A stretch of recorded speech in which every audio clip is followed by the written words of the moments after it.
আলভির স্ত্রীর মৃত্যু নিয়ে অবশেষে মুখ খুললেন ইফফাতারা তিথি। সম্প্রতি নেপাল থেকে দেশে ফিরেছেন তিনি। জাহির আলভির স্ত্রী ইকরার আত্মহত্যার ঘটনায় দায়ের করা মামলার অন্যতম অভিযুক্ত হিসেবে তার নাম উঠে আসে। মঙ্গলবার ৩রা মার্চ গণমাধ্যমের সঙ্গে কথা বলে পুরো বিষয়টি নিয়ে নিজের অবস্থান পরিষ্কার করেন তিথি।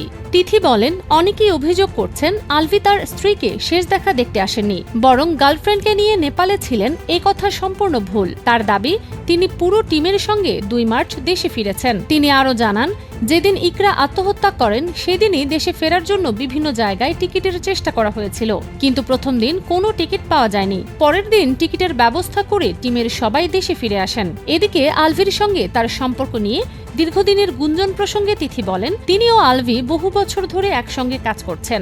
একই অফিস বা ইন্ডাস্ট্রিতে ৪-৫ বছর কাজ করলে ভালো বন্ধুত্ব হওয়াটা স্বাভাবিক। তার ভাষায়, ইন্ডাস্ট্রিতে আলভি আমার সবচেয়ে ভালো বন্ধু এবং এই কথা তিনি আগেও একাধিক সাক্ষাৎকারে বলেছেন। তবে শোবিজ অঙ্গনে অনেকদিন ধরেই আলোচনা ছিল আলভি ও তিথির মধ্যে বন্ধুত্বের চেয়েও বেশি কিছু রয়েছে।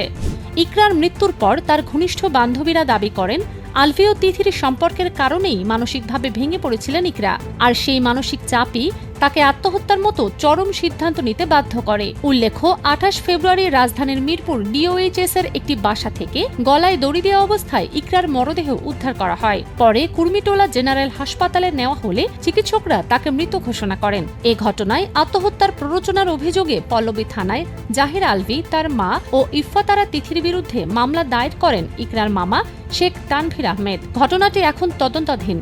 সত্য কি তা নির্ধারণ করবে আইন ও তদন্ত প্রক্রিয়া।